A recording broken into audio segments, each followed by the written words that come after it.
ವಿದ್ಯಾರ್ಥಿಗಳೇ, ಈ ಗಣಿತ ನೋಡ್ರಿ, ಚೆನ್ನಾಗಿ ಮಾಡ್ರಿ, ತಿಳ್ಕೊಂಡು ಮಾಡುವ. ಎಷ್ಟು ನಮೂನೆ? ಒಂದು ಚದುರಾಕೃತಿಯ ಹೊಲದ ವಿಸ್ತೀರ್ಣ 10,000 ಚದರ ಮೀಟರ್ ಇದೆ. ಒಬ್ಬನು ಆ ಹೊಲದ ದಂಡೆಗುಂಟ 6 ಕಿಲೋಮೀಟರ್ ಓಡಿದರೆ ಅವನು ಆ ಹೊಲವನ್ನು ಎಷ್ಟು ಸುತ್ತು ಓಡಿದಂತಾಯಿತು? ಒಂದ್ಸಲ ಸರಿಯಾಗಿ ತಿಳ್ಕೊಂಡು ನೋಡ್ರಿ. ಇದು ಭಾಳ ವಿಚಾರ ಮಾಡಿ ಮಾಡೋದದ. ಸುತ್ತಳತೆ ತೆಗಿಬೇಕಾಗ್ಯದ. ಆ ಚದುರಾಕೃತಿ ಹೊಲದ ಭುಜ ಎದರ ಸಿಕ್ಕೊಂಡದ, ವಿಸ್ತೀರ್ಣದಾಗ ಸಿಕ್ಕೊಂಡದ. ಆ ಭುಜ ತಕ್ಕೋರಿ. ಆಮೇಲೆ ಸುತ್ತಳತೆ ತಕ್ಕೋರಿ. ಅದು ಮೀಟರ್ದಾಗ ಅದಂದ್ರೆ 6 ಕಿಲೋಮೀಟರ್ ಅಂದ್ರೆ 6,000 ಮೀಟರ್ ಅಂತ ಮಾಡ್ಕೋರಿ. ಆಮೇಲೆ ಒಂದು ಸುತ್ತಳತೆಗೆ ಎಷ್ಟು ಮೀಟರ್ ಆಗ್ತದೆ ನೋಡ್ರಿ. ಅಷ್ಟು ಮೀಟರ್ಗೆ ಒಂದು ಸುತ್ತು. 6,000 ಮೀಟರ್ಗೆ ಎಷ್ಟು ಸುತ್ತು ಅಂತ ಮಾಡಿದ್ರೆ ಉತ್ತರ ಬಂದ್ಬಿಡ್ತದೆ. ಇಷ್ಟು ನಾ ತಿಳಿಸಿ ಹೇಳಿದಿಂದ ಯಾರು ಮಾಡ್ತಿದ್ರು ಮಾಡ್ರಿ, ವಿಡಿಯೋ ಆನ್ ಮಾಡಿ. ಓಕೆ ನೋಡ್ರಿ, ಚದುರಾಕೃತಿಯ ಅಂದ್ರೆ ಚದುರ ಅಂದ್ರೆ ವರ್ಗದ, ಚದುರ ಅಂದ್ರೆ ವರ್ಗದ, ವರ್ಗಾಕೃತಿಯ, ಚದುರಾಕೃತಿ ಅಂದ್ರೆ ಒಂದೇ ವರ್ಗಾಕಾರದ ಹೊಲದ ವಿಸ್ತೀರ್ಣ. ಇದೊಂದು ಶಬ್ದ ಗುರ್ತಿರ್ಲಿ ಅಂತ ಹಾಕಿನಿ ನಿಮಗೆ. ಹೊಲದ ವಿಸ್ತೀರ್ಣ ಎಷ್ಟದ? 10,000 ಚದರ ಮೀಟರ್. ನೋಡಿ, ವರ್ಗಾಕಾರದ ಹೊಲದ ವಿಸ್ತೀರ್ಣ 10,000 ಚದರ ಮೀಟರ್. ವರ್ಗದ ಭುಜ ಬರೋಬರಿ ವಿಸ್ತೀರ್ಣದ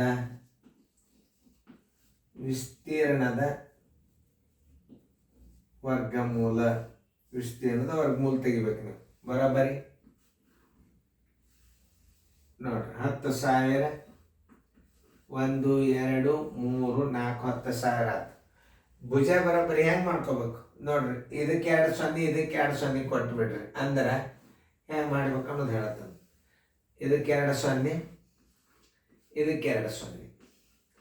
ಭುಜದ ಅಳತೆ 1 ತಕೊಂಡ್ಬಿಡ್ರಿ. 100 ಮೀಟರ್ ಅದು. ಭುಜ ಬರೋಬ್ಬರಿ ಎಷ್ಟಾಯ್ತು? 100 ಮೀಟರ್ ಆಯ್ತು. ನಾವು ಹೆಂಗಂದ್ರೆ ವರ್ಗಾಕಾರ ಅಂದ್ರೆ ಒಂದೇ, ಚದುರಾಕೃತಿ ಅಂದ್ರೆ ಒಂದೇ. ಚದುರಾಕಾರದ ವರ್ಗಾಕಾರದ ಹೊಲದ ವಿಸ್ತೀರ್ಣ 10,000 ಚದರ ಮೀಟರ್. ವರ್ಗದ ಭುಜ ತಕ್ಕೋಬೇಕು. ಚದುರಾಕೃತಿಯ ಭುಜ ತಕ್ಕೋಬೇಕಾದ್ರೆ ವಿಸ್ತೀರ್ಣದ ವರ್ಗಮೂಲ ತಕ್ಕೊಂಡ್ರಿ ಅಂತಂದ್ರೆ ಏನಾಗ್ತದ? 10,000 ವರ್ಗ ಎಷ್ಟು ಅಂತಂದ್ರೆ ಸೊನ್ನೆಗಳು ಎಷ್ಟು ನೋಡ್ರಿ. 4 ಸೊನ್ನೆ ಅಂದ್ರೆ ಅದಕ್ಕೆರಡು ಕೊಟ್ಬಿಡ್ರಿ. 100 × 100 ಅಂದ್ರೆ ಎಷ್ಟಾಯ್ತು? ಭುಜದ ಅಳತೆ 100 ಮೀಟರ್. ಈಗ ಸುತ್ತಳತೆ ತಕ್ಕೋರಿ. ವರ್ಗಾಕಾರದ ವರ್ಗದ ಸುತ್ತಳತೆ ಬರೋಬರಿ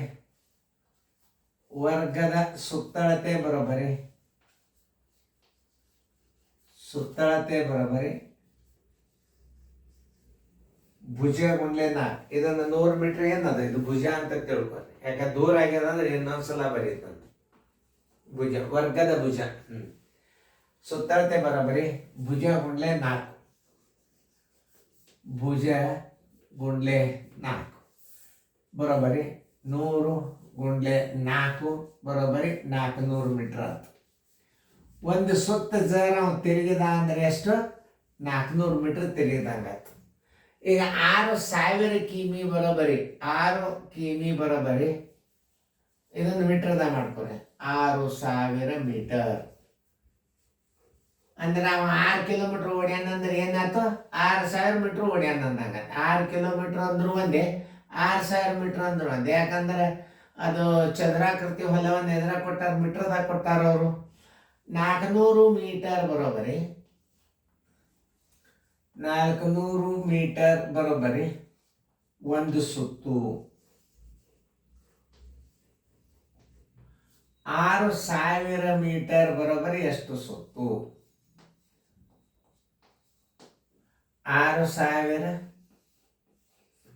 × 1 ಸರ್ವಾಸ್ ಬಾಗಿಲೆ 400. ಇವೆರಡು 0, ಇವೆರಡು 0. 4 1 4 15. ಎಷ್ಟು ಸುತ್ತು ಹಾಕಿದಂಗೆ ಆತವ? 15 ಸುತ್ತುಗಳು. ಆನ್ಸರ್ = 15 ಸುತ್ತುಗಳು. ನೋಡ್ರಿ ಹೆಂಗಿರ್ತಾವ ನೋಡ್ರಿ ಗಣಿತಗಳು. ಒಂದೊಂದೇ ಮಾದರಿ ನೋಡ್ಕೊಂಡು ಹೋಗ್ರಿ ನೀವು. ಮತ್ತೆ ನೀವು ಇದನ್ನ ಕಲ್ತಿರಿ ಅಂತಂದ್ರೆ ಮುಂದಿನ ಸಲ ಬಂದಾಗ ನೀವು ಮತ್ತೆ ಮಾಡ್ಲಿಕ್ಕೆ ಬರ್ತದ.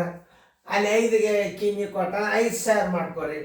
ಇದು ನೋಡ್ರಿ, ಒಂದು ಚದರಾಕೃತಿ ಹೊಲದ ವಿಸ್ತೀರ್ಣ 10,000 ಚದರ ಮೀಟರ್ ಇದೆ. ಇದು ಮೀಟರ್ ಅದ ಅಂದ್ರೆ 6 ಕಿಲೋಮೀಟರ್ ಇದ್ದದ್ದನ್ನ ಮೀಟರ್ದ ಮಾಡ್ಕೊಂಡು 6,000 ಮೀಟರ್ ಆಯ್ತು. ಇದರ ಭುಜ ತಕ್ಕೋಬೇಕು ನೀವು. ಆ ಹೊಲದ ಭುಜ ಬರೋಬ್ಬರಿ 400 ಮೀಟರ್ ಬಂತು. ವರ್ಗದ ಹೊಲದ ವಿಸ್ತೀರ್ಣ ಬರೋಬ್ಬರಿ 10,000 ಚಮಿ ಆದರೆ ಏನು ವರ್ಗದ ಭುಜ, ಚದುರಾಕೃತಿಯ ಭುಜ ಅಂದ್ರೆ ಒಂದೇ, ವರ್ಗದ ಭುಜ ಅಂದ್ರೆ ಒಂದೇ, ವಿಸ್ತೀರ್ಣದ ವರ್ಗಮೂಲ. ಇದಕ್ಕೆ 4 ಅಂದ್ರೆ 1 1 10 ಅಲ್ಲ 100 ಮಾಡಿದ್ರೆ ಆಗ್ತಿಲ್ಲ ನೋಡ್ರಿ. ವರ್ಗದ ಭುಜ ಬರೋಬ್ಬರಿ 100 ಮೀಟರ್. ಸುತ್ತಳತೆ ಬರೋಬ್ಬರಿ ಸೂತ್ರ ಏನದ, ವರ್ಗದ ಸುತ್ತಳತೆ ಬರೋಬ್ಬರಿ ಭುಜ ಗುಂಡ್ಲೆ 4, 100 ಗುಂಡ್ಲೆ 4 ಬರೋಬ್ಬರಿ 400 ಮೀಟರ್ ಆಯ್ತು.